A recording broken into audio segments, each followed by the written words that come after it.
Assalamualaikum and good morning everyone. Magandang umaga sa inyong lahat. This morning, napakasaya natin to host a learning session during this Social Development Week. Di ba, Dino? Hi, good morning, Dino. Good morning. Yes, fine. Very happy to have this learning session in our Social Development Week. Salamat, Dino. Ako po si Anayatin, Executive Director ng NINCODE, isa sa 12-member networks ng Code NGO. And together with Dino, we will be hosting or moderating this learning session ngayong umagang ito. Pa-raise hands naman po or pa-heart ba dyan or pa-comment if you're coming from Luzon. Ay, may pa-check attendance tayo this morning. From Luzon, pa-heart naman po or raise your hand or wave hi. Yan. I see from Philsa. Ayan, madami sila. Madami from Luzon.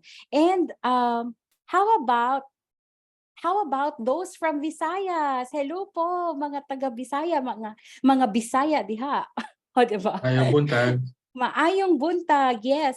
And if you can also comment dyan sa ating chat or sa comment section on Facebook, we're also live. I-comment nyo naman, how do you say good morning, magandang umaga sa inyong own dialect? 'Di ba? Dahil multicultural ang ating nature in the Philippines. 'Di ba? So, magandang umaga, maayong buntag, assalamualaikum, mapya mapita sa kanutanan. There. And also, those from Mindanao. Hello, everyone. Pa-raise hands, pa-heart naman dyan. Those from Mindanao. Ayan, madami-dami din tayo from Mindanao. O kompleto tayo from Luzon, Visayas, and Mindanao. Meron ba dyan? Malay natin, di ba? May from the global community. Hello po. From our international partners. Baka meron, di ba? Hello naman sa inyong lahat. The global. All right. So, this morning, again, we have a learning session. Go ahead, Dino, and welcome our guests, participants, and other partners. All right. Once again, I'm Sandino Soliman, Executive Director of the Caucus of Development NGO Networks. So, magandang umaga kasi Tagalog ako, pero nakakaintindi din ng Bisaya din. So, maayong buntag. Welcome everyone to the Social Development Week 2023 of Code NGO, or this is the day 2 of the Social Development Week. We're very happy that you're here. We have a theme that we call Facing the Impact of Climate Change on Sustainable Development. So this year's event aims to highlight positive narratives, experiences through initiatives and best practices of national civil society organizations, alliances, business groups, academia, government, and youth groups on mitigating the impact of climate change, affecting particularly food security, health, and economic development. And we need to make informed decisions not only to face the impacts of climate change, but also how to live sustainably. So for this session, we're supported by Secretary of Food NGO, Sheena Peña is our floor manager, together with the tech team, Luigi Alfonso. Kat Riodique is our documenter for today. If you have any concerns, feel free to send a message on to our Zoom community manager in our chat box, si kayo Miss Sheila Abara. So we will talk about the climate resilience and peace building today,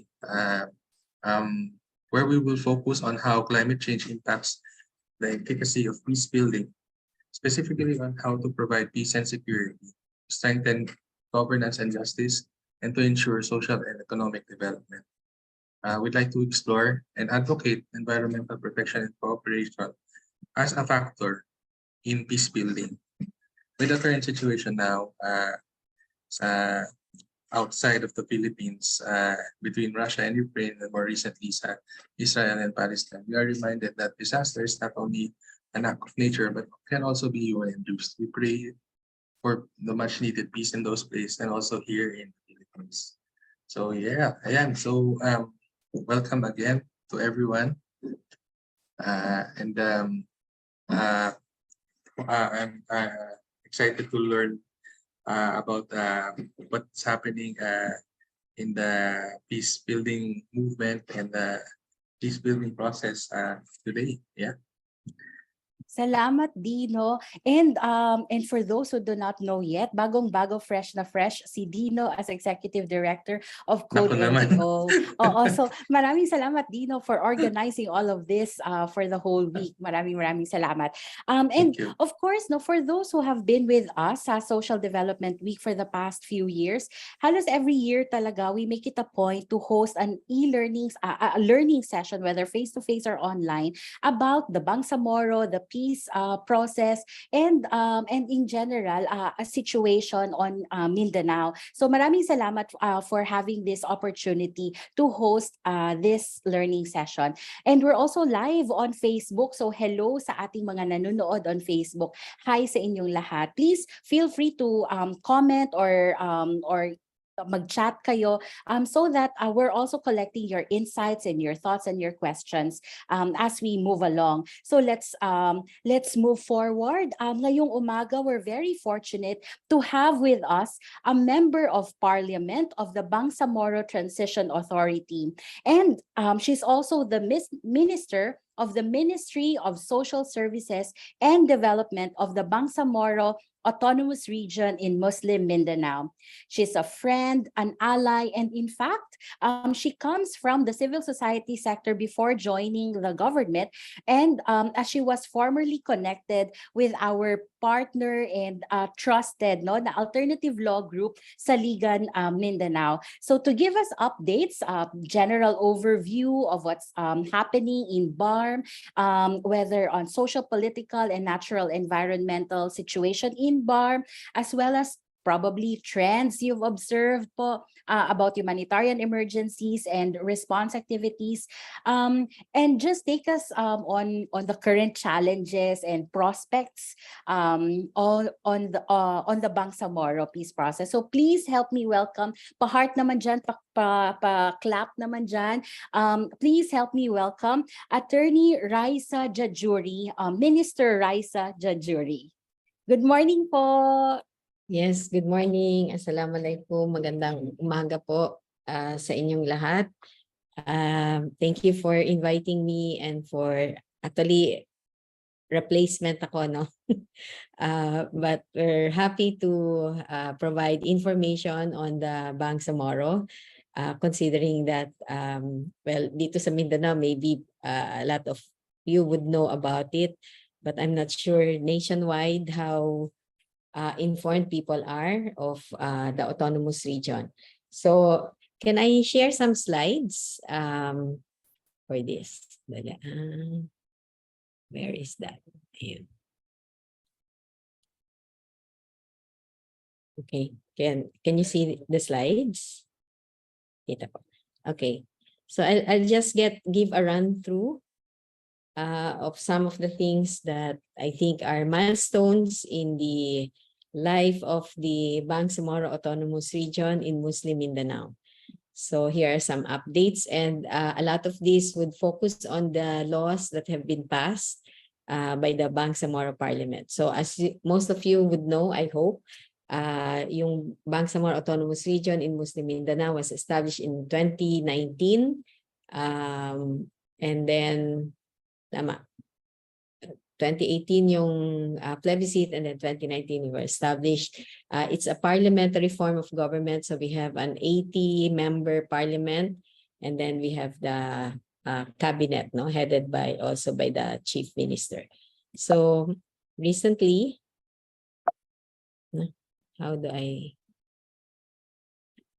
Okay, so from 2019 to 2022, the parliament has been busy in enacting certain laws that are necessary so that the regular Bangsamoro government can be established by 2025. So as some of you would know, this was supposed to be in transition po, was only supposed to be for 3 years, but it was extended to another 3 years, so up to 2025. So our work in the transition authority is to make sure that the laws that are necessary for the regular operations of the Bangsamoro are put in place. Not only the laws, but also to implement these laws so that we have a good bureaucracy, we have policies, come 2025. So in the parliament, there have been 31 bills that were eventually enacted into laws. 5 of the 7 priority laws have been passed, and we're waiting, or we're working on the next 2 laws. Before the creation of the enactment of the administrative code, we were busy with specific offices that were being created early on in the BARM. Okay, and you will see some of the priorities, no, of the legislators, the members of the parliament, in accordance with the laws that have been passed. So you will see here. So the priority codes are this is for, I think, for the first BTA, because there have been 2 parliaments, no, 2 BTAs already. So in the first BTA, yung administrative code po, yung civil service code, and then the education code. There have been other laws such as those pertaining to Bangsamoro symbols like the flag, the hymn, the official seal, and all. And then we also have laws on offices, as I mentioned. Before we enacted the administrative code, we were doing it piecemeal, but these are the necessary, we think these are parts of the bureaucracy of the Bangsamoro that should be in place before the regular Bangsamoro government comes in. So the first office that we created was the Bangsamoro Human Rights Commission. And then ito po, makikita natin ang priorities of some of the members of the parliament. A lot of laws have been passed, upgrading hospitals, because I think this is one area where the Bangsamoro has been lagging behind in health services. So laws have been passed upgrading some of these hospitals, and one hospital has also been established by way of a law. And then on finance and budget, yearly. So iba na po yung sistema ngayon, whereas before we did not have fiscal autonomy. But under the Bangsamoro Organic Law, 5% of the national revenues would go to the Bangsamoro, and within the parliament, we're supposed to make the budget ourselves. Unlike in the ARMM before, that we were treated like a national agency, which has to go to Congress, to the Senate, and defend the budget. No? So this is part of the self-determination, identifying our priority needs and putting money on these priority needs. So yan po are on the finance and budget. And then I think on labor and employment also, we have some concerns, and therefore 2 laws have been passed pertaining to labor and employment. Okay. So the second BTA, which only started in September of 2022, has also passed 18 laws. No? 2 of the 5 that I mentioned, priority laws that have been passed were passed in the second BTA. So ito po yun, yung Bangsamoro Local Governance Code more recently, and then a few months before, we also had the administrative code. The electoral code. Okay. On local government, we also created 8 municipalities in the special geographic area. So these are 63 barangays that joined the BARM. So since they are barangays, they are not part of any municipality. And that is the reason why there are these laws creating municipalities for them.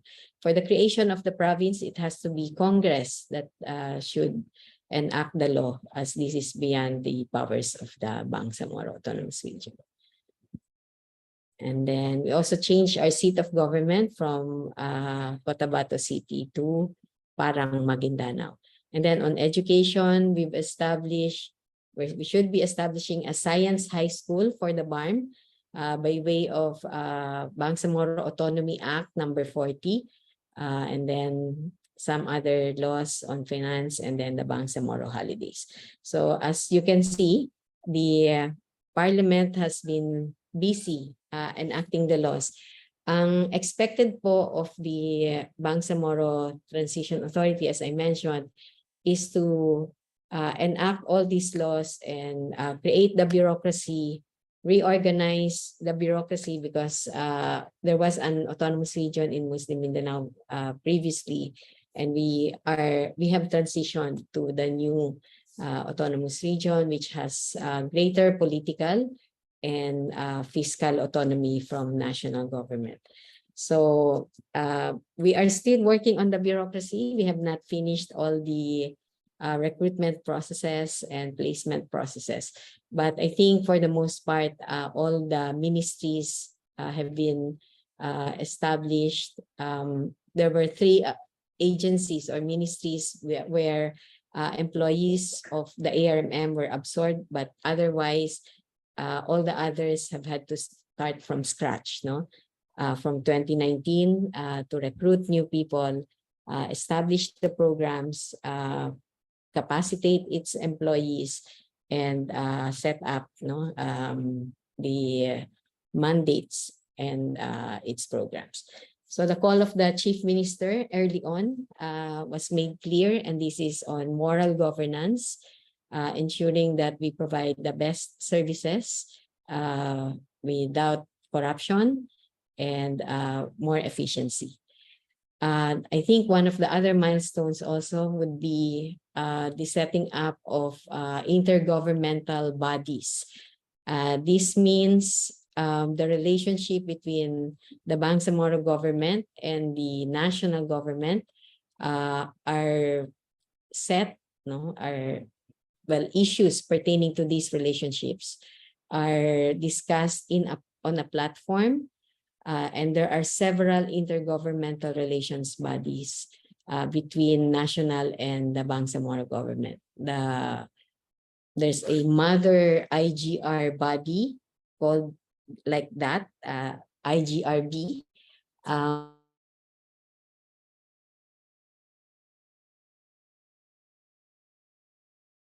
I think the topic for today is on climate change.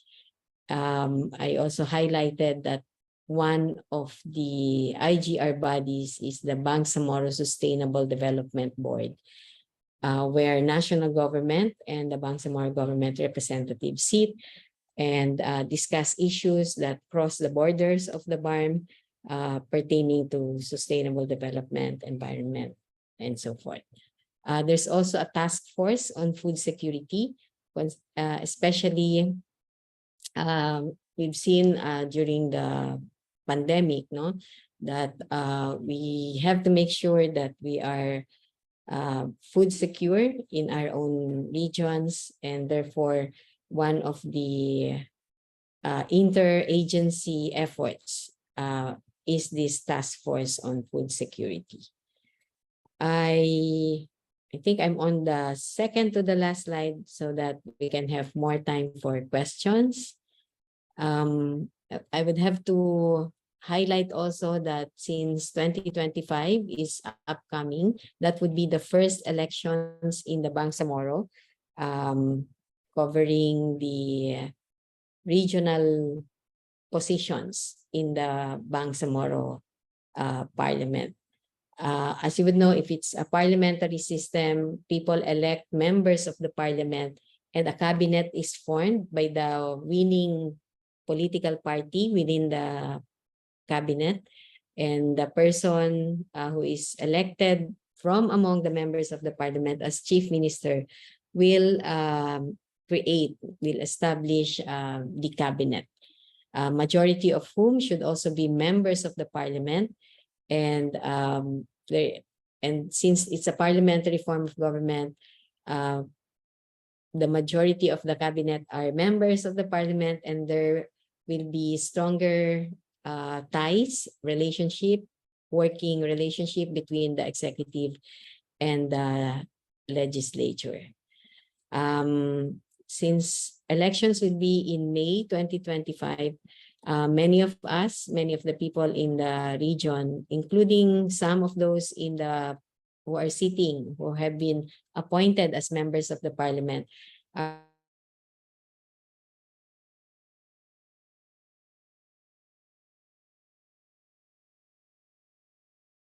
political parties are being formed right now, and many are planning their own future candidacies, whether it's in the local election, also in 2025, or in the regional election.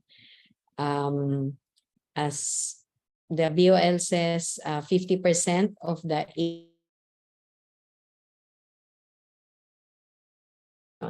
kaya po malakas ang papel ng political parties because we will be voting on political parties for the 40 seats. The rest would be for district representatives. That would be 32 of the 80 seats. And then there will be 8 seats or 10% of the seats that would go to the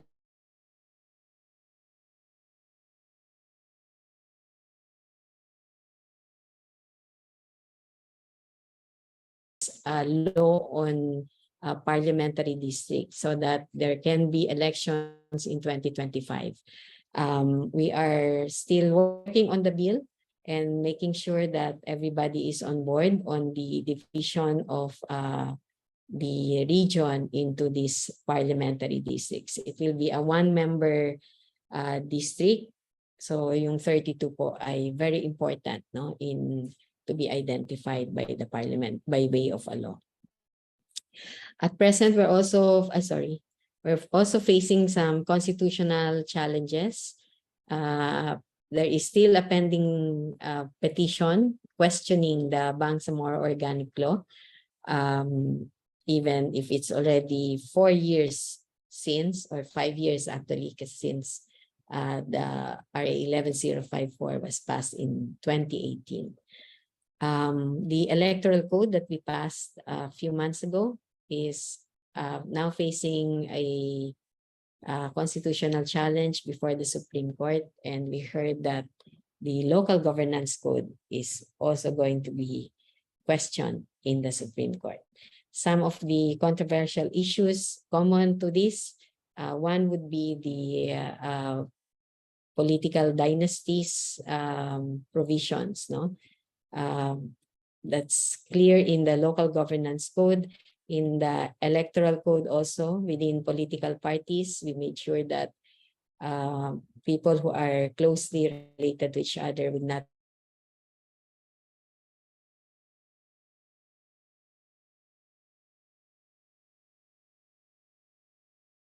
considering that we do have mandates, we have priority tasks.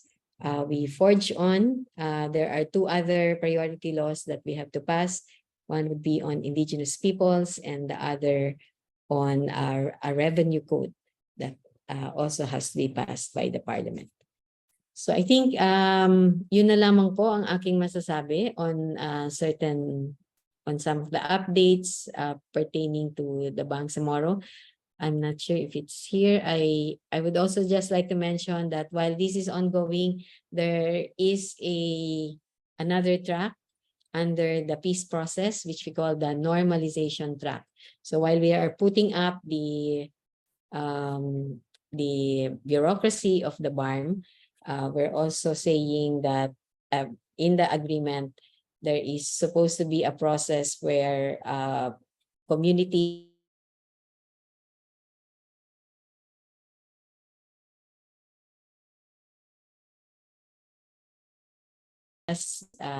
and transitioning also the combatants into civilians. But that aspect medyo slow po. We're still working on the many milestones, while the decommissioning aspect has been moving. The other aspects are a bit slow, and we may not be able to finish all of these parts of normalization by 2025. So yun na lamang po. I think I will end here, and thank you for listening. I'm open to questions. Back to you, Raissa. Thanks. Thanks, Attorney Raissa. Thank you so much for the updates. We're really happy to hear all of those updates, even the challenging ones. No, we're happy, and I guess yan din yung reason why we are really organizing learning sessions such as this para maging apprised din ang ating civil society community nationwide, and also dahil we also want to sustain the support by civil society sa peace process as well as sa governance processes in general. So maraming salamat, Attorney Raissa. I hope you can still join us until hanggang 11, kahit hanggang 11 a.m., Madam Minister, para din we can converse with you and share some of the insights and questions and clarifications then from our participants. If that's okay with you, ma'am. I'll try to stay as long as possible. Yes. So without further ado, let's proceed sa ating next na presentation so that we will have more time for the open forum. This morning, we're also very fortunate that we have a presenter, a member of the research team. Ang Mindanao People's Caucus po is an NGO in Mindanao, and they are a champion and a long-time partner na rin ng MinCode, a champion on peace and development, and especially on indigenous peoples and the Bangsamoro peace process as well. And so we're very happy that they are willing and interested to share with us ang results ng kanilang participatory action research on the dynamics of climate change, conflict, and human mobility in the Bangsamoro. So please help me welcome a member of the research team ng research report ng Mindanao People's Caucus, and the report is on climate change, conflict, and migration. Please help me warmly welcome our friend, Ms. Cyrell Alingasa. Thanks, Cy, for being with us today. Thank you. Thank you for inviting us. Good morning. Salamat. So we will share the screen for you for a while. Yeah. All right. Thank you. The floor is yours. Salamat. Salamat sa pag-invite, Mai. I am very happy to see familiar names and familiar faces sa Zoom. So, very comfortable lang. Chill lang tayo sa session na ito. Alright?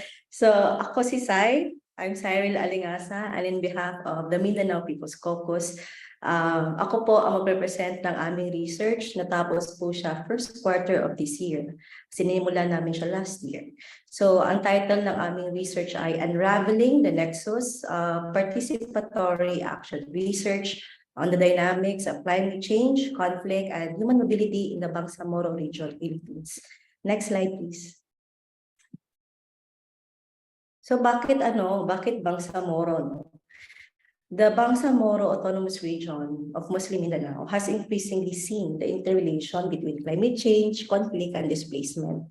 Despite being at risk ng mga disasters and with the loss of biodiversity, yung mainland at island provinces ng BARM are surplus.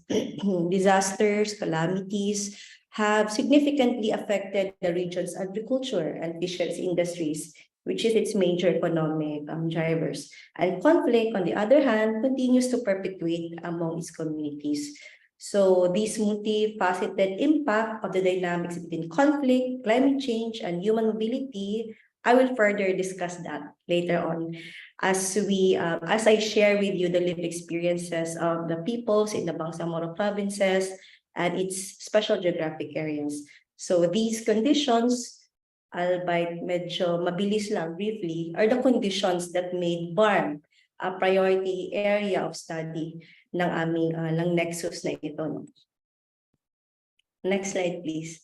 So, for the benefit of us, para mag-guide lang kayo sa aking presentation, I will begin with explaining what participatory action research yung ginamit namin dito, and I will also be presenting the research questions we want to answer. After that, I will present the research key findings, in which I will be drawing out significant and relevant narratives across the interviews and FGDs And then I will share the key recommendations taken from the research and the study group sessions later on, after we've conducted the research. And towards the last segment of my presentation, I will give you an update on the existing climate change mechanisms and ways forward na ginagawa ngayon sa region. Next slide, please. So bakit participatory action research? No? So to study the complex facets of conflict, PAR ang ginamit namin. Because the study seeks to explore the interconnectedness of climate, conflict, and migration environment primarily through the lens of human stories. This approach intends to demonstrate the human impact of the nexus and how the intersectionality of climate, conflict, and displacement affected people. PAR is an approach in which people collaboratively engage using their experiences. The PAR enables communities to do their own analysis of their realities that affect them with a view of utilizing such information for the improvement of the current condition. And because PAR is really a continuous process, it is the most suitable approach because apart from exploring the climate change problems, it is also a tool for fostering sustained learning and adaptation over time through partnerships among the at-risk communities, the government institutions, and other actors. Next slide, please. So these are the three research questions that the study sought to answer. First is that, what are the existing dynamics of climate, conflict, and displacement environment? Second, what are the distinct effects of the nexus in the region? And third is, how is the government addressing the issues regarding climate change, conflict, and displacement? Next slide, please. So this is not, we want to be clear with this, that this is not a quantitative research. No? Although we also employed quantitative data, but mas archival pa siya, no? The team employed FGDs, KIIs, and desk research in investigating the nexus because we wanted to highlight the human interest talaga at the center of the three phenomena. And so we heavily relied on people's narratives and how the nexus affected their daily lives. Our goal is not to prove any causality at all on any factors that may have been highlighted, but instead we aim to explore the intersections of these factors and how they look like as a nexus environment. So we conducted 8 FGDs in areas where there's conflict, environmental hazards, and a remarkable change in human mobility. And we also interviewed 14 key individuals who have had relevant experiences and knowledge on the subject matter, mainly from the academe, from CSOs, the government institutions, and local leaders. Next slide, please. So these are the areas, the area of the study, no? Basilan, Sulu, Tawi-Tawi, Lanao del Sur, Maguindanao del Norte, del Sur, and special geographic areas. So at this juncture, we're presenting the key research finding. Next slide, please. So this is how I will be presenting the key research findings. So divided siya into the key nexus effects, the key gaps, and the nexus itself, which I will later on highlight. I will not delve in this Venn diagram for now, but later, this Venn diagram will greatly explain how the nexus look like in the Bangsamoro region. Next slide, please. So one of the key findings from the research is that natural hazards affect environmental landscapes and cause adverse economic conditions that result in increased tensions and vulnerability among affected people. Because BARM is reliant on agri-fishery, the stability of the environmental condition in the region illustrated how this manifests in the mainland and island provinces. Next slide, please. So makikita nyo, ito yung kasamahan namin, no, sa MPC. They are conducting a survey, no, sa isang area. Ito yung conflicted area because may rapid changes doon sa marsh. Before marsh area siya, naging agricultural area na siya ngayon. And this is a very common problem that we encounter during the research. In mainland Maguindanao, especially in the barangay surrounding Ligawasan Marsh, the residents face prolonged flooding after heavy rains that cause massive evacuation and permanent displacement of residents. Fishes dwindle in the marshes, and new land areas surface that cause tension and competition over available resources among the fishermen and farmers, most of them displaced due to conflict and flooding. In the following case, this one I will be sharing with you, the original owners of the area, who are the people from Barangay Kamuntalan, and the displaced community from Barangay T, are having tensions over available resources. So, next slide, please. Reportedly, Kabuntalan people have drawn up a new rule for fishing in marshes.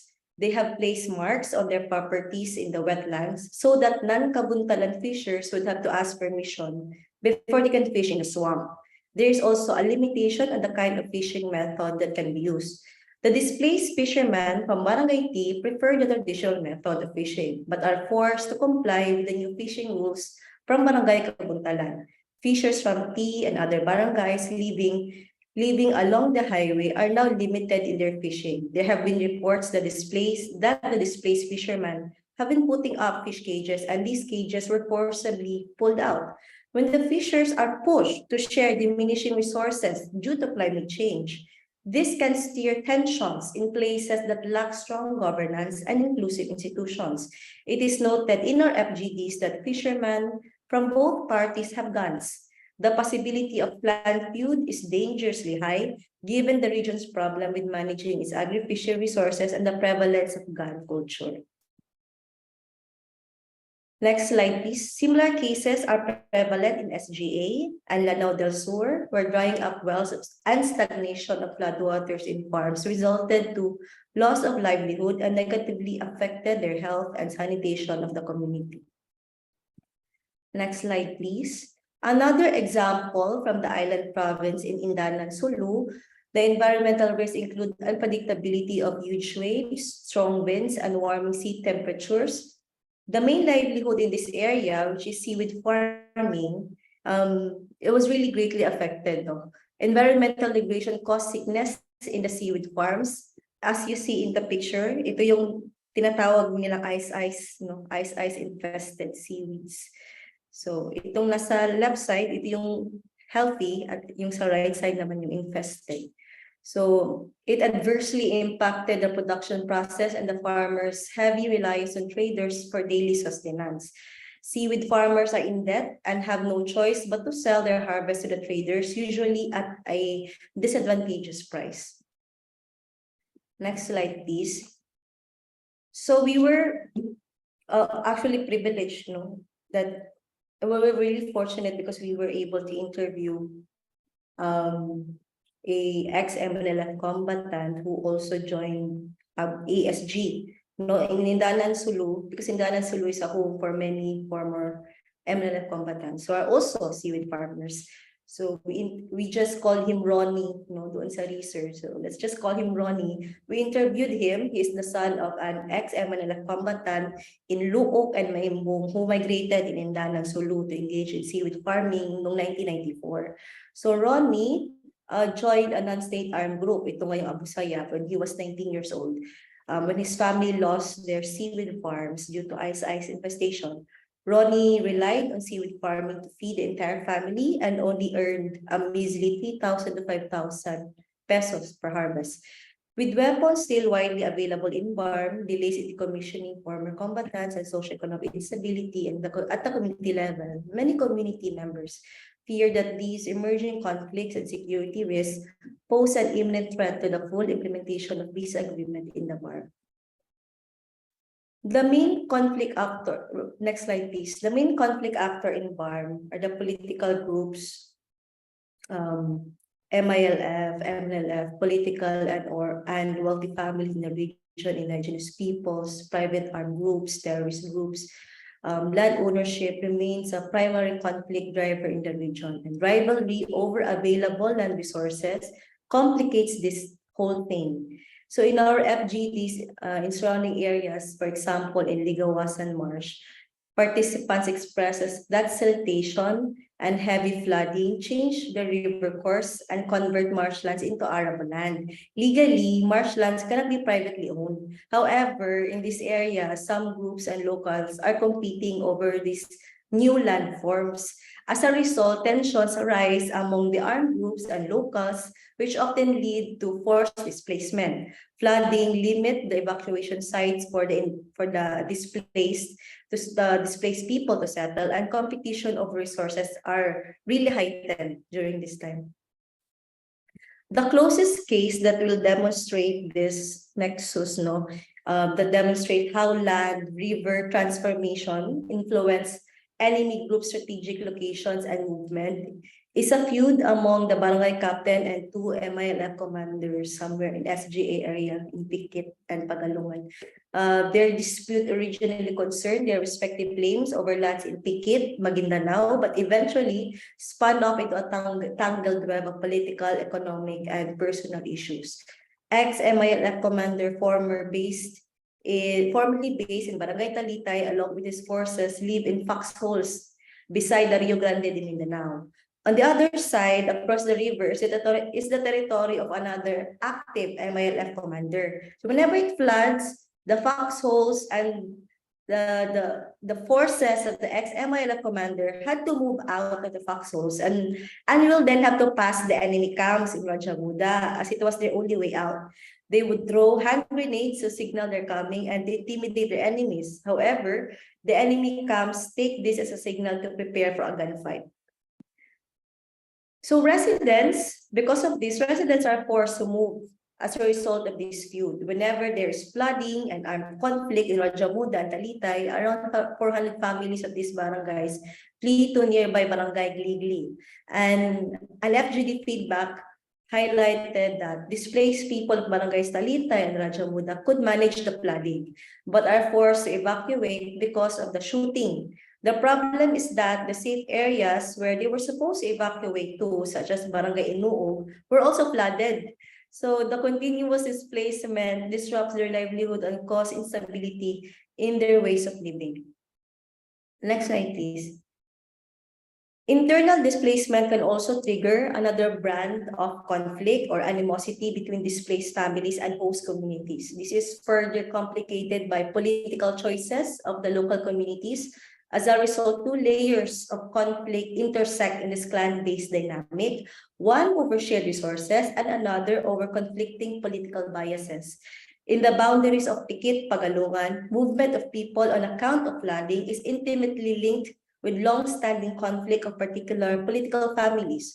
The displaced group within the same barangay, which supported the losing party in the previous election, is denied with social welfare services of the incumbent barangay chairman, and the IDPs are told to come back to clarify their constituency after the next election is concluded.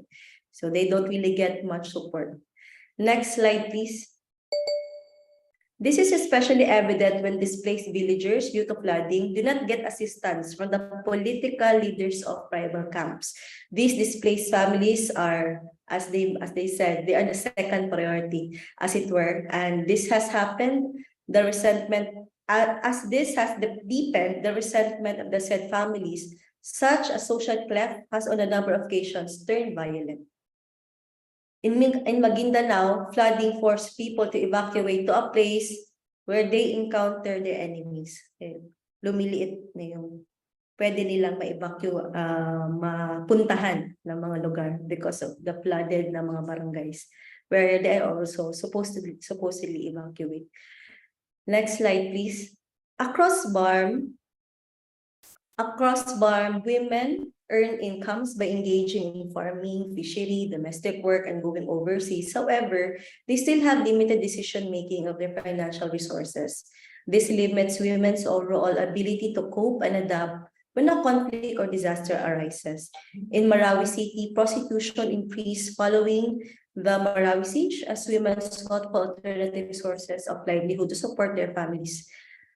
Similar cases in Maguindanao has been noted. One of the participants in our FGD said that young girls aged 15 to 17 are being trafficked. It's the mothers who introduce their daughters to unscrupulous sex traffickers. Meanwhile, Men and young men seek alternative livelihood through illegal activities instead of tilling their farmlands. One of the respondents in the FGD elaborated that some of the young men are recruited by local politicians who engage in clan feuds as private armies or hired gunmen. They don't even have to own their guns, to have own guns. They can just borrow from relatives. Next slide, please. In addition to these key findings, we also identified two main gaps, in government gaps on the community and the government side. So as we know, BARM has the lowest level of knowledge on climate change with 71% recorded low to very low knowledge. Because people find conflict as a far more imminent threat. And some community members believe that climate change was just made up by the government. There is evident contextual differences in terms of understanding the climate change phenomenon in communities. Further, even the government stakeholders have yet to have a nuanced understanding on climate change. Next slide, please. During the interviews with the RRMO and MENRE, they shared some common government efforts. First, disaster risk reduction and response. The LGUs in all places have shown efforts in disaster risk reduction and response and engage in activities such as monitoring water levels, providing timely advisories, etc. They have also given livelihood support. Efforts have been made to support livelihood opportunities in these regions. For instance, in Sulu, the government initiated seaweed farming projects and providing trainings. Third is that they have also made collaboration and coordination work with the security sector, with other ministries and local leaders to address this challenge of climate change. So there were already efforts being done in the region. However, there are also government gaps, sa the way how the region approach this nexus. First is that there's an inadequate support to the IDPs. Across BARM, there is a lack of targeted programs and support for the IDPs affected by conflict, climate-induced displacement. This leaves IDPs vulnerable and perpetuates a cycle of marginalization. The lack of adequate assistance to IDPs and affected communities exacerbates tensions and discontent. Insufficient environmental protection. Participants during this discussion across all places expressed concern about the government's inadequate response to climate change-related disasters and environmental regulation. Illegal activities like logging, dumping, and mining continue to pose threats to the environment. There is really a need for stricter enforcement of the environmental laws and measures to promote sustainable practices. There's also a lack of community engagement consultations in some areas. Community members express a desire to better engage with the government. They highlight the need for the LGUs to work closely with the BARM government for more efficient delivery of public services and support. There's also weak hazard mapping and preparedness. So hindi siya updated yung hazard maps dito sa region. While efforts have been made in disaster risk reduction, there is a gap in hazard mapping across the BARM region. The absence of up-to-date and accurate hazard maps hinders effective mitigation and response strategies. In terms of capacity and transition challenges, the transition to the BARM government has posed challenges in terms of response capabilities and trained personnel, the need for focal representatives from concerned ministries, better communication during calamities, and addressing financial shortfalls. So adaptation highlight the need for improved coordination and capacity building. The next slide, please. This is also a very common problem, itong overlapping government mechanisms. There's a local mechanism in protecting the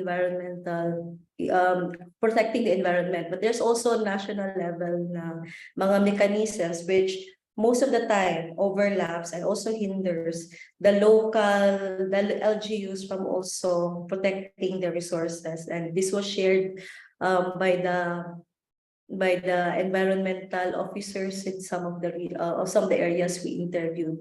Kasi may mga areas na under ng NIPAS, National Integrated Protected Area System or NIPAS. So they also have mechanisms Pero yung LGU meron din. So they are a bit confused kung ano ba yung kailangan nilang gawin because in these areas na NIPAS, according to them, hindi na sila pwedeng pumasok dyan because national na siya. So ito yung mga sinishare nila sa amin. Next slide, please. So I will introduce you our nexus. No? Ito na yung sinasabi kong this is how the conflict, climate change, and displacement look like in the region. So given all the cases I presented earlier, this is the illustration. No? So it is on a Venn diagram. The result of this study demonstrated that there is a nexus on the climate, conflict, migration, and BARM. While this does not establish causality of each theme, they all overlap in terms of impacts to the communities and the way it affects existing and emerging conflicts.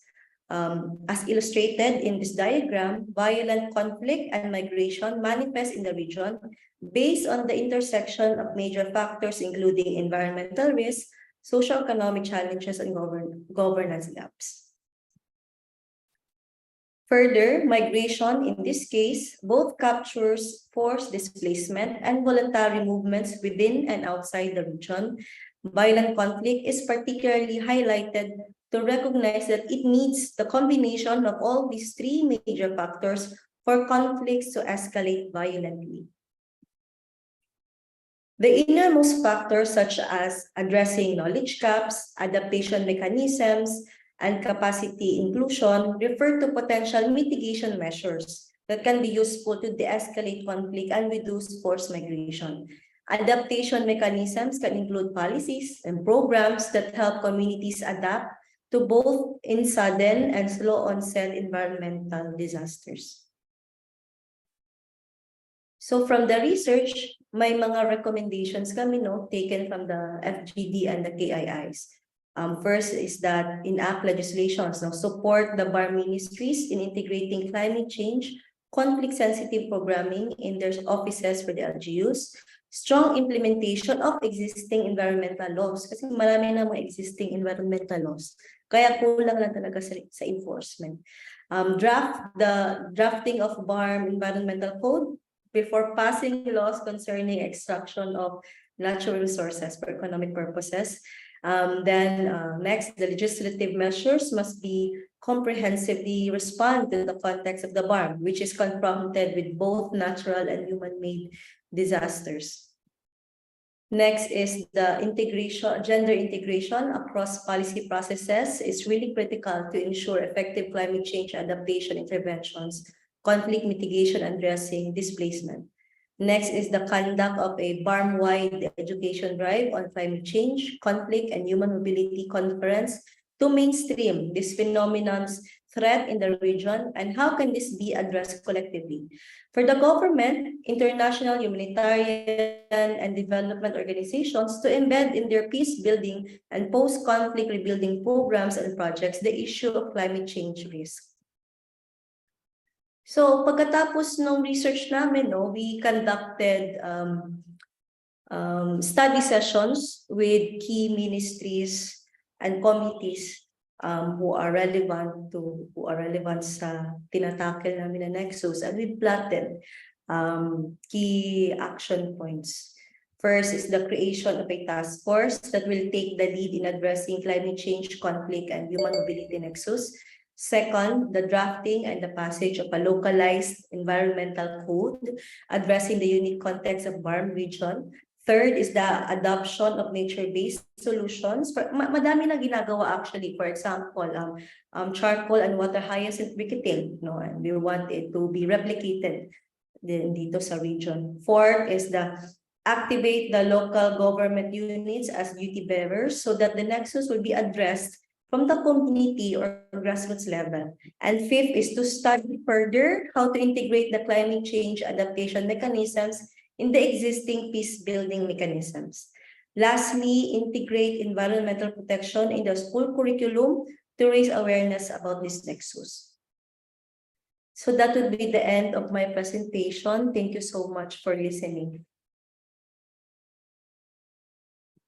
Thank you so much, Sai. Nako, napaka-rich ng iyong sharing. Thank you so much for sharing it with us. Ang dami naming natutunan. Di ba, Dino?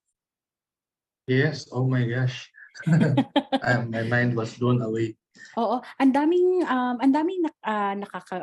at least for me medyo familiar, pero I think for most of those in this meeting room now, medyo nakaka-worry, nakaka-surprise.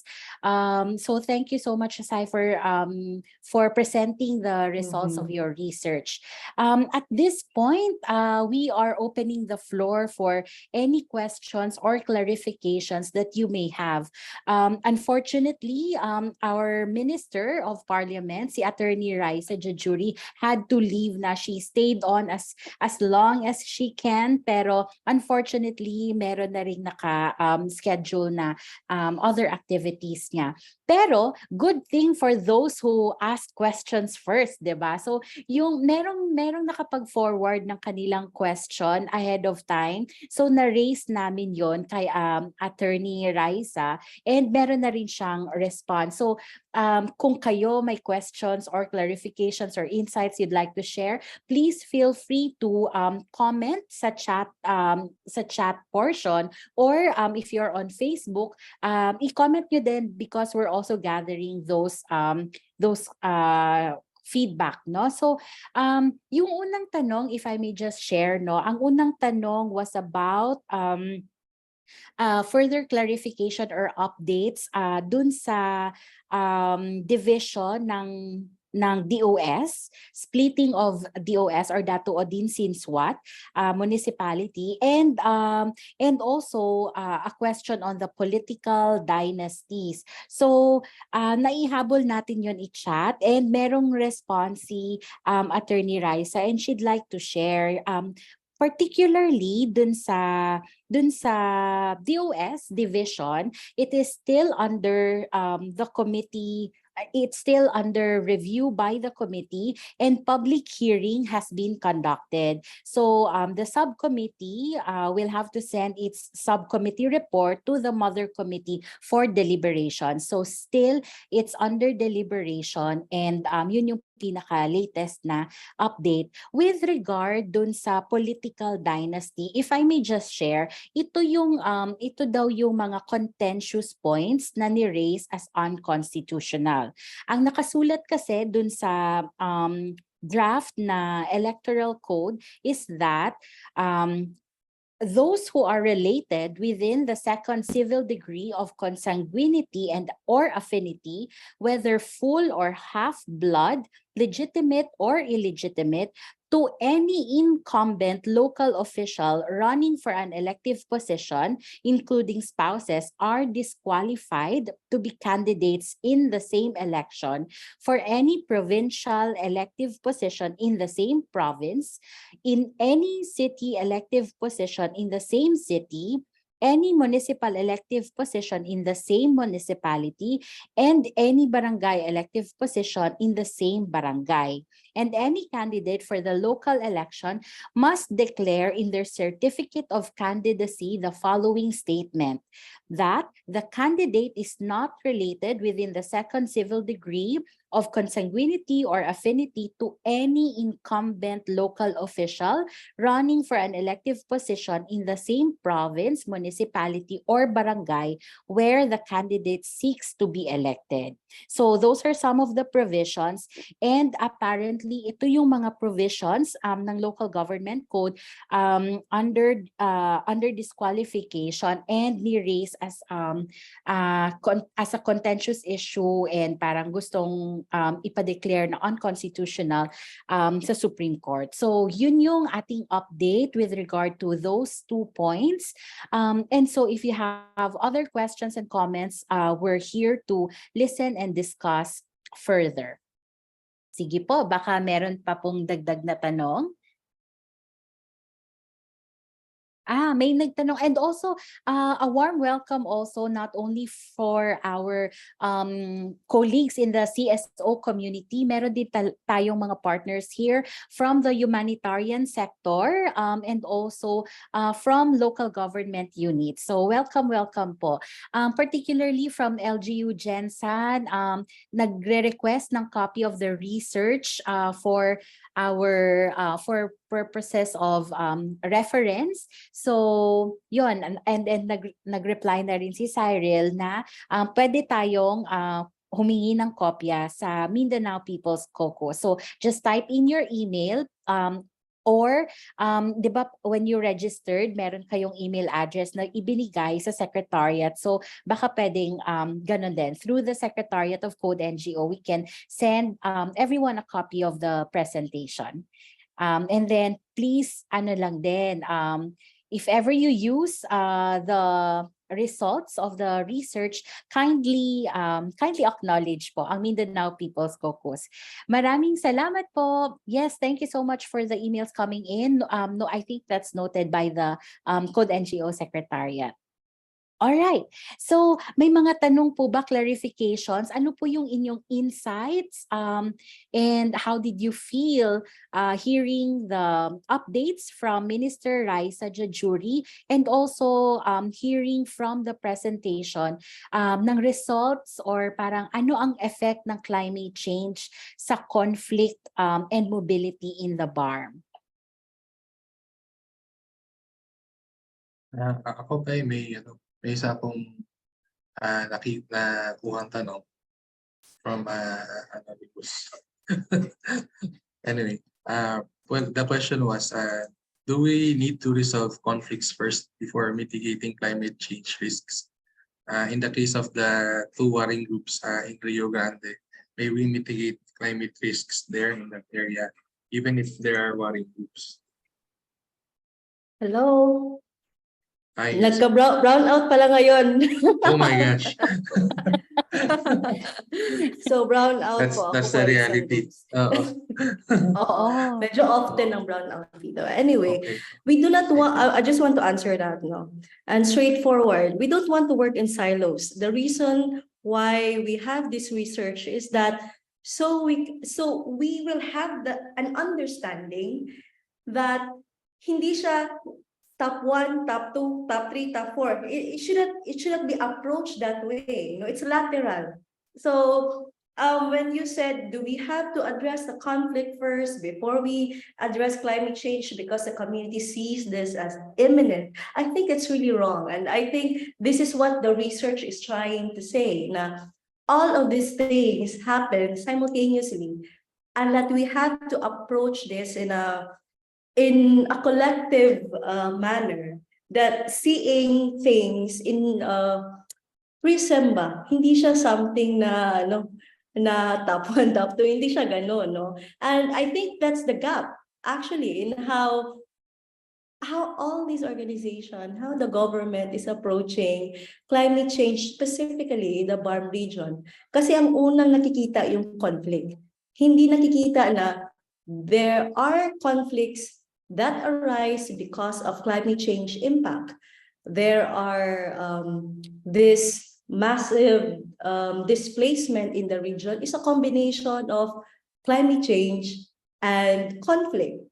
No, and this is tricky because even when we interviewed government agencies here in the region, kung ano yung naka-assign sila sa kanila ng ministry, they really are focused on that. If it's a ministry on peace, we are just focusing on peace.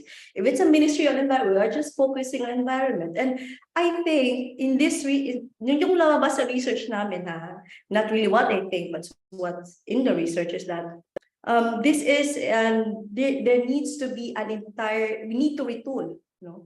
We need to have a new approach on these things.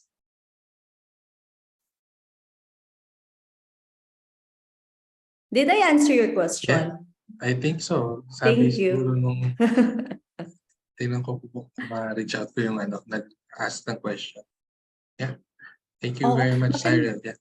Yeah, maganda yung na-point out mo, Sai, no, na hindi maganda yung perspective na we should not be working in silos. And in fact, even sa global and sa local communities, no, yung tinatawag na nexus approach ng development, humanitarian, and peace, dapat kaya nga siya tinatawag na nexus, 'di ba? Medyo English word lang. Medyo nagiging technical lang yung term, but actually that's the point. Na hindi dapat hinihiwalay yung efforts natin for development, yung efforts for humanitarian intervention, and yung efforts for peace building. Dapat kung posible magkakasabay yon. Unfortunately, that's how most of the organizations work, no? Medyo nakafocus kung ito ka na sector, parang natatag ka or nagbabox in that sector. But actually, it should be cross-cutting ang ating mga efforts. Baka there are some of our participants who would also like to chime in the conversation. So just feel free to raise your hand so you may be acknowledged. Baka may iba pa kayong tanong. Ano yun? Baka may iba pa po kayong tanong or clarifications, feel free to chat and converse with us. You can raise your hand para you can join in the conversation. I just like to read yung isang comment na send it sa atin ni Ferdinand Bello. So sabi niya, hopefully Attorney Raizsa had an idea to include this issue regarding climate change. We know that in the transition period, hopefully as soon as BARM government fully established in 2025, collective collaboration with all the sector and full engagement to set all these issues regarding climate change will be addressed.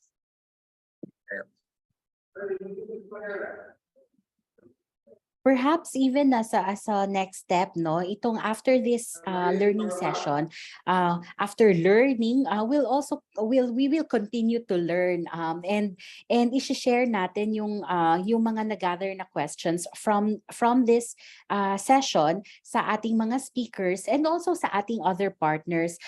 For sure, there are some people in the room who are in good positions to make and start some changes, diba? So you can infuse in your own programs and projects ang mga peace building efforts if you are doing humanitarian or development intervention. So pwede nating maka-integrate ng mga peace building work and vice versa, no? If you're doing peace building, baka yon, let's also infuse concepts of inclusion ganon sa na very very profound sa ating humanitarian work naman. So we're hoping na ganun yung ating take. So at this point, may mga clarifications pa po ba or questions or insights that you'd like to share? How did you find this learning session this morning? At first, nung nag-iisip kami nila Dino ng learning session on how to parang i-connect ba ang peace with climate change, parang sabi namin medyo difficult, parang ganon, or parang paano ba natin, medyo tricky siya, diba? We know there's a connection pero medyo tricky how to design this learning session. And so we're very happy na merong ganitong research ang Mindanao People's Caucus, and we're also Yes. happy that Yes. it's a research na hindi lang quantitative but actually it's a participatory action research. So we really appreciate the Mindanao People's Caucus research on this. I can venture to say that a lot of people relate to this research now that present. Sabi ni Ram Manero ng Climate Reality Leadership Philippines, climate change and social justice is very closely linked to the issue today.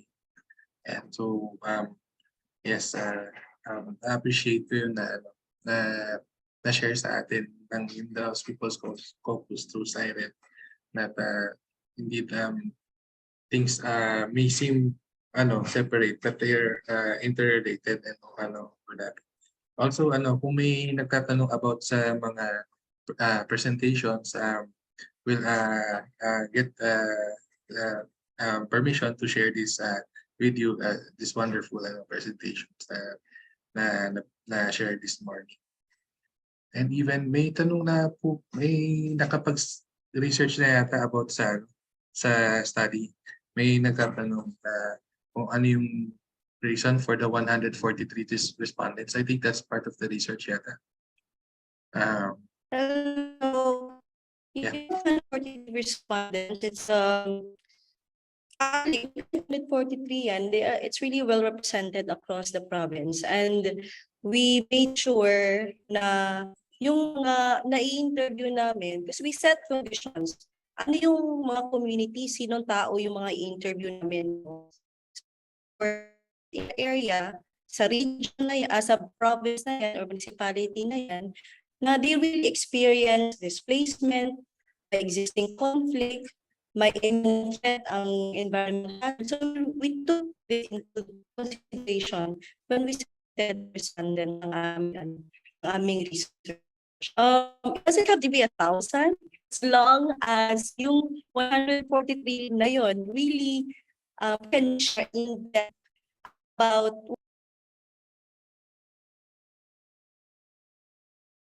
Oh no, mukhang na-disconnect si Yeah. Cyrell. Yeah. Dahil nag-start na ang brownout sa kanila.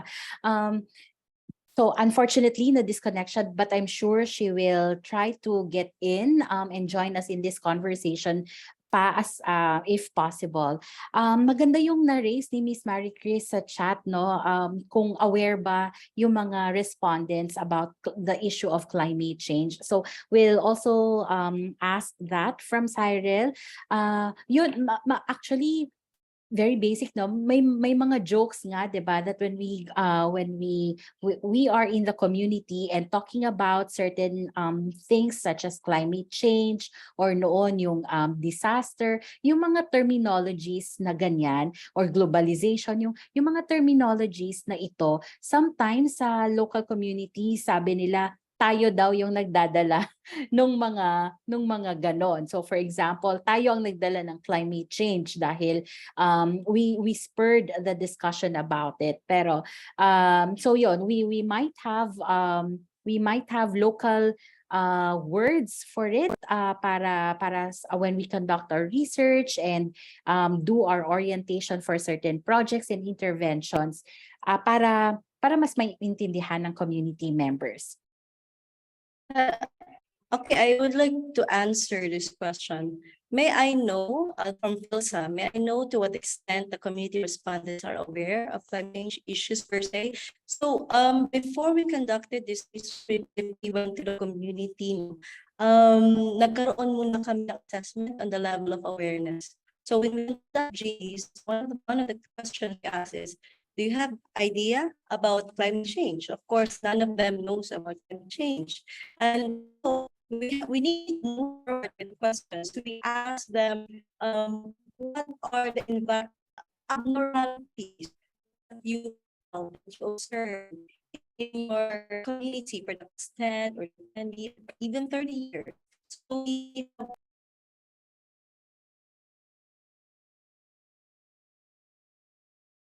Sayang, nawala na naman si Cyrell. Pero so yun yung first ask daw, 'di ba? Kung they are aware. But unfortunately, hindi nga dahil sa terminologies. Sige, so at this point, do you have other questions? Or kami naman may tanong. Kasi karamihan we are 61 in this room, ang dami natin. So thank you so much for being with us. And that actually signifies your interest to learn about the connection between climate change and peace. And for sure, you feel na this has something to do with your line of work or your you feel that you feel strongly about this issue. So kami may tanong, 'di ba? Pwedeng tayo na rin magtanong dino sa kanila. Kayo po as members of the civil society community, as leaders in your respective organizations, or as part of the local government units, or as part of an international NGO ba or a humanitarian organization, ano po yung mga mga innovations or mga ideas ninyo on how to make sure that the nexus of development, humanitarian, and peace are addressed, no? Or baka yon, meron kayong ideas or current programs that you're doing that actually can combine or integrate or address these issues more holistically. Yun, tayo naman ang nag-challenge, Dino, di ba? Oo, really bad connection. Yeah. Kabalik na ulit si Cyrell, pero she's experiencing some difficulties connecting. I don't know if nadrinig ba yung mga sagot ko sa Hindi mga lahat po. questions. First part lang. Hindi ba lahat? Alright, kasi may tanong on climate change, no? And hindi ba agad daw ma-address yung ibang issues like plant foods? I think that's why Mindanao People's Caucus is sitting in a very strategic position right now in the region, because we helped actually in creating the Peace, Security, and Reconciliation Office, and this office is specifically address plant foods, RIDO in the region. And then we have now an existing project on climate change and also a project on displacement.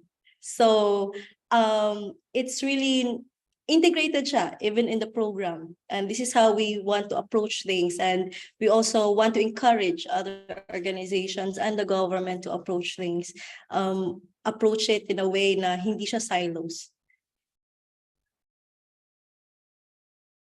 Nice. Thank you so much, Sai, for sharing with us. Correct, you are strategically placed, especially with the leadership of Miss Mary Ann, who's also now part of the parliament of the Bangsamoro. So congrats, and please continue doing the good work, and good luck, Sai. Sige, so there's also nakakatuwa yung some of the sharing sa chat din. So salamat from Yeah. Sir Ram. Currently, G-Hubs with the implementing partner of CSDO and various NGOs, academia, and water district, and DILG is integrating these issues in their capacity development for municipal water supply and sanitation master plan. So maraming salamat, Sir Ram. I think this is from South Cotabato. Tama po ba? And nakakatuwa ito. And then there are also mayor ako. Sabi ko, ang yes, and then do non-stock corporations under Code NGO have environmental sustenance governance? Yes, we're gonna. From Sir Ferdinand. Yes, we are holding on to. Oh, ang saya. Good. So definitely it's a challenge for all of us, no? Baka Dean, you'd like to chime in about the strategic plan ng Code NGO and Yes, how yes. climate change and these issues are integrated. We do have answering po sa non-stop corporations under the embrace of Code NGO. We do have a code of conduct actually, pero it's focused actually on governance of the civil society organizations, ganyan. And we have a covenant on Philippine development, and we have basis of unities that relate to how we as a community of civil society organizations work towards Philippine development, work towards ensuring peace, ensuring democracy. And then there's a portion there that includes environmental protection. But as principles goes, these are very broad, and the devil is in the detail. So as mentioned by we're working towards a new strategic plan that will have this mechanism where the members of Code NGO are studying, analyzing, or not analyzing, but more of deepening their understanding of why climate change issues are important. And this event and yesterday's and tomorrow's event is part of this effort to realize that goal in our strategic plan, to indeed find ways to be sustainable in the sense that there is parang nakaka-address tayo ng mga issues na ito at alam mo yun, pati hanggang dun sa mga members namin that are in the communities in the hard to reach areas and here in Mindanao, really know what's at stake and bakit natin pinag-uusapan to climate change in the midst of all this on the topic at hand, no? Parang may putukan, ganyan, may bombahan, may tapunan ng granada, pero ayun, at the same time nawawalan sila ng livelihood, nawawalan sila ng sustenance dahil nga sa climate change. So anong pwede natin gawin doon? Yun ang we're working towards that. Yun. So Thanks, Dino.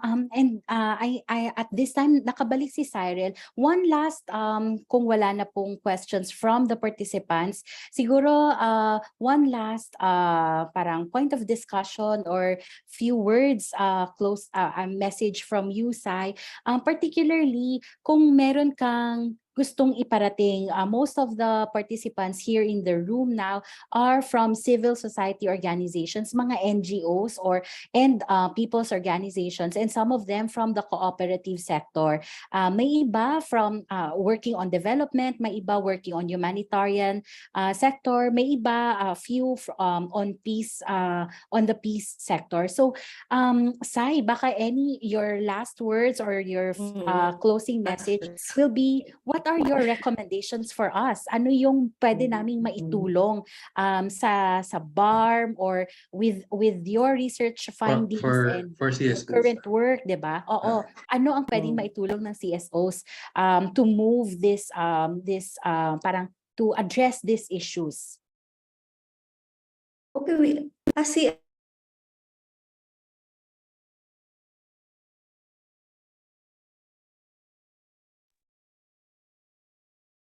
Unfortunately, hindi ka namin marinig, Sai. Hindi siya naka-unmute, pero hindi natin naririnig ang kanyang sinasabi. although parang bumalik na yung kurente sa kanya. Oh. Kasi nakita ko na yung piece niya.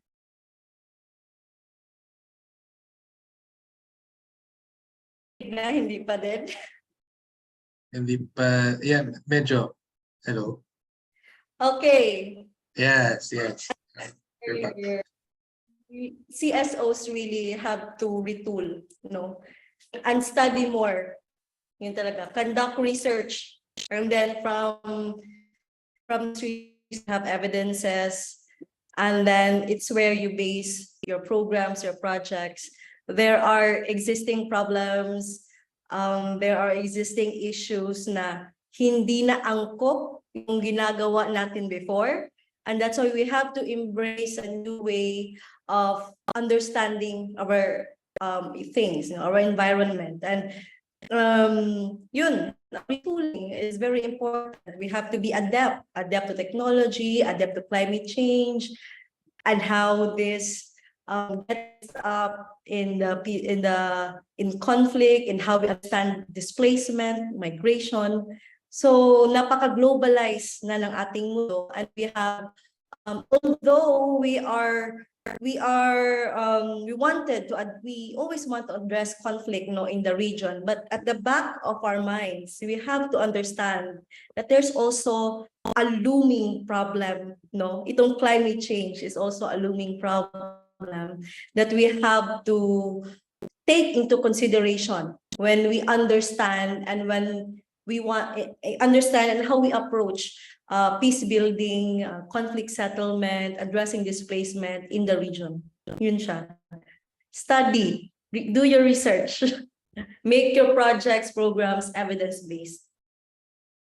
Salamat, Sai. Very concrete recommendation. Maraming salamat. And I'm sure most of us have started doing it or are already doing it. And some of us will think about how to do it now and henceforth. So thank you so much, Sai. And also we'd like to thank Minister Raissa Jajurie for joining us this morning. We'd also like to thank our participants.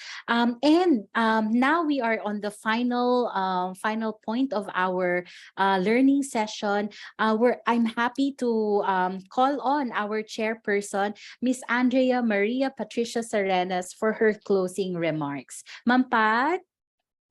Yeah. Maraming salamat, bye. At hello, Dino. I'm back somehow.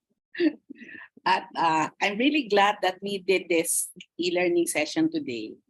And as Bai was saying, every year naman, pagka nagpaplano tayo ng Social Development Week, kami sa MinCode, mga kulit, laging may reserve kami, mag-reserve kami MinCode.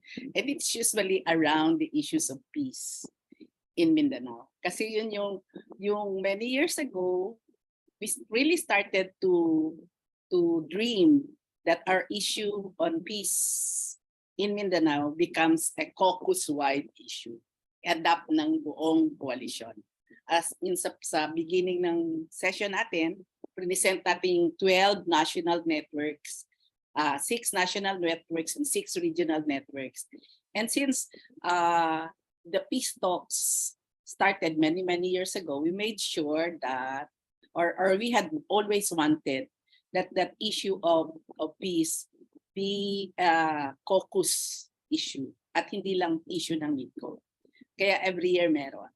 So nung and always we will suit it through the yung major theme. So this year's theme on climate change, I think, is most timely talaga, at yun ang pinag-uusapan. And even among us in Code NGO for quite a few years now, we keep saying na dapat that we're on the same page on the issue of climate change and disaster risk management. So we have started many programs and projects to do just that.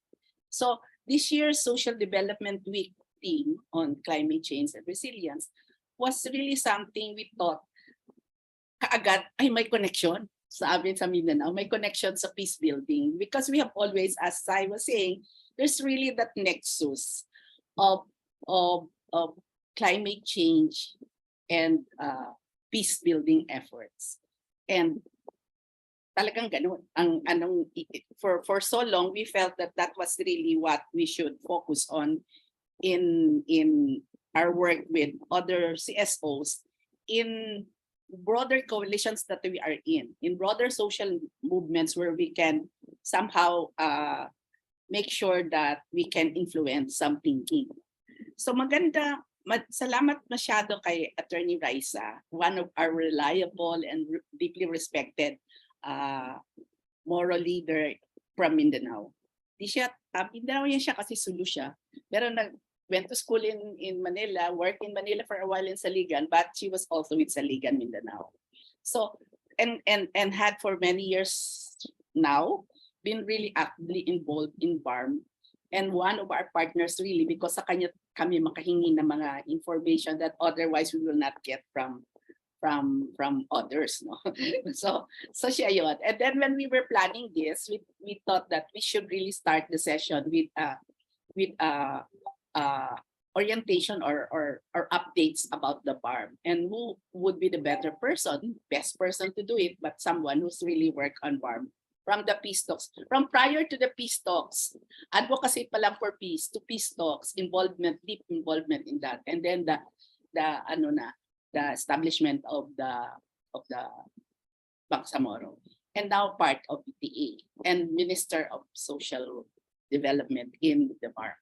So ganun yung natin, because we had always thought that yung nag-umpisa ng discussions on climate change, Dino and Bai, when we were talking about climate change already, and dami na from Sendong to yung mga nagdaanan na bagyo kami sa Pablo dito sa Region 11. Grabe ng And then pagka nag-swell yung Rio Grande in Cotabato and it floods many parts of Cotabato, nakakasad, no? And then because really we always knew and we had always wanted sana the CSO movement to really have an increased awareness that building peace is really not just straightforward building peace, no? Kasi exponentially naaapektuhan ito at na-amplify yung social and political instability, yung walang stability in the political as well as in social stability in areas where climate impacts are worse, are really bad. And in Mindanao that has been, and we saw, grabe mga pictures mo, Sai, no? The pictures of the research really opened our eyes, many of us really realized that we may not have joined you in your researches, but you really did a good participatory research activity na napakinggan namin through this session, and hopefully many more can listen to the voices, no, that were part of the research done.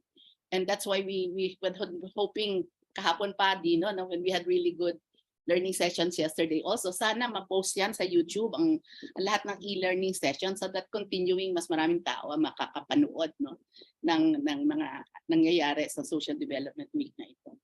So with that, I'd really like to say na our work, no, has always been challenged by many issues, no. Lagi, no, well, mga matagal ng corruption, incompetence in government, and at saka yung mga disasters, both man-made and natural disasters. Minsan we are caught in between and we really do not know.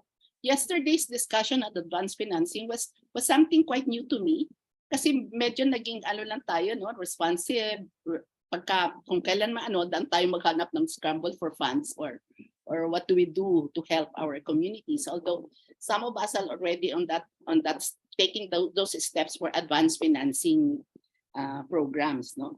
So yun, nakikita ko na really CSOs, not just in Mindanao, not just within the Code NGO umbrella. At I don't know, Dino, if we really have the correct count of 1,600 base member organizations, kasi sa presentation pa lang 800 na pala yung NATCO. No? 800 cooperatives na pala yung NATCO. And by ilan tayo dito sa Mindanao. So baka kulang na yung count na 1,600 base member NGOs within the umbrella of Code NGO. And further than that, we do have many allies in the CSO community and other social development movements in the Philippines. So yung discussion this morning really highlights the nexus, no? English word nga yan, no?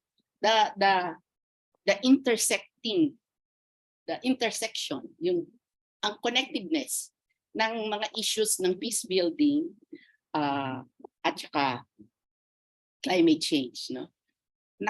At saka governance, of course, very also important governance. At nakikita natin na if we're not ready, if we're acting only on silos, no, and looking lang at peace building, para hindi magkagera dito, tapos biglang nagbagyo or biglang meron bad LGU officials who ran away with our money and things like that. Anyway, so kailangan na exacerbate kasi ang conflict and nagbi-build ng resentment of peoples in the communities. And that is bad. That is not what we want to see in Mindanao. That not what we want to see in the whole of the country. Na yung mga problema natin ay talagang ay hindi magkadugtong. Magkadugtong po sila. Noon akala namin, kami sa women's movement, ang dugtong lang ay yung gender at saka kailangan kasi ang gender mo kami lang, tapos kailangan ipasok yan, kailangan nasa center ng discussion. And now in of late there's the discussion, of course, since the SDGs in 2015. Talagang ang daming issues na nag-i-intersect with one another. And I'm really glad that researchers are done. Yesterday, fantastic researchers from ASEAN and everything. Those are well-funded and very, very systematic researchers done. But we also, kami lalo na sa CSO community, we really value participatory action research kasi mas ano yun mas nakakamarites. We learn a lot more. We see the voices and the faces that speak those voices, and that can remain with us forever, no? Kung nakikita mo yung nahirapan pala yung mga fishermen kasi hindi na sila pwede mag-fish doon kasi yung mga mga dayo ayaw na sa kanila mag-fish doon. So there really such an overlap. So thank you so much for those who attended the Zoom meeting this morning. Thank you, Code NGO, for always making Social Development Week something really, really meaningful for the lives of not just the CSOs, but as well for the communities that we serve. Because yung ating main program is advocacy. I always say the main program of Code NGO is advocacy. We do not naman implement programs because that is what our members are doing. But we are in the lead to leading the CSO civil society community into what are the advocacies that means something that are really meaningful to the lives of the people we serve. So maraming salamat sa inyong lahat for attending, at sana i-share lang ninyo because it will remain naman in the Facebook of Code NGO, no? So you can that's live there. It was live stream now, but it does not go away until they erase it. So you can still ask your friends to look at it and learn from it. Daghang salamat sa tanan at maayong buntag. Thank you. Thank you so much, Ma'am Pat. And with that, we'd like to invite everyone to open their cameras para magkita-kita tayo. Kanina lang we were trying to save on bandwidth. Pero ngayon, we'd like to invite everyone to open your cameras para magkaroon tayo ng class picture. Class picture talaga. Ayan. Ayan, and say hi from wherever you are. There we go. Ayan, the beautiful faces of everyone from Luzon, Visayas, Mindanao, and I guess from the whole world, no? Mga global citizens. Hello, everyone. And I think, sino ba to? Yes, Sheena? I'll take a photo. Yes, We have alright. 3 slides. So, let's keep our bright smiles today in 3, 2, 1. Okay, slide number 2. Oo, mahirap Smile maging pa tayo. model. 3, 2, 1. And last slide na po tayo. 3. Wait lang. Ayan. 3, 2, 1. All right. Thank you, guys. Thank you so much, everyone, and have a good day ahead of you. There's an afternoon session. Pa, di ba, Dino? Please Yes, extend the yes. invitation. Yes, so later we'll have an afternoon session. You can join us. We'll talk about participatory governance, but how the group has set up and helped the oil spill in Mindoro. So very interesting. And tomorrow, hindi pa tapos, meron pa tayong session on the with the panel of experts from various sectors in the morning. Sa afternoon naman, simultaneous learning sessions that will cover topics. So we'll send the link here. And also there's an evaluation then. Evaluation for this session. We'll also send the link in the chat and also in the email. Again, we'll ask permission for the presentations to be shared. We'll also email that to you. So, all right. So we look forward to everyone's participation. It was indeed a productive and insightful session for me, hopefully for you as well. So may these sessions force be with you, keeping yourself and people around you informed. Yeah. Okay. Thank you so much once again. Bye, everyone. God bless. Thank you. Bye. Bye, Thank you.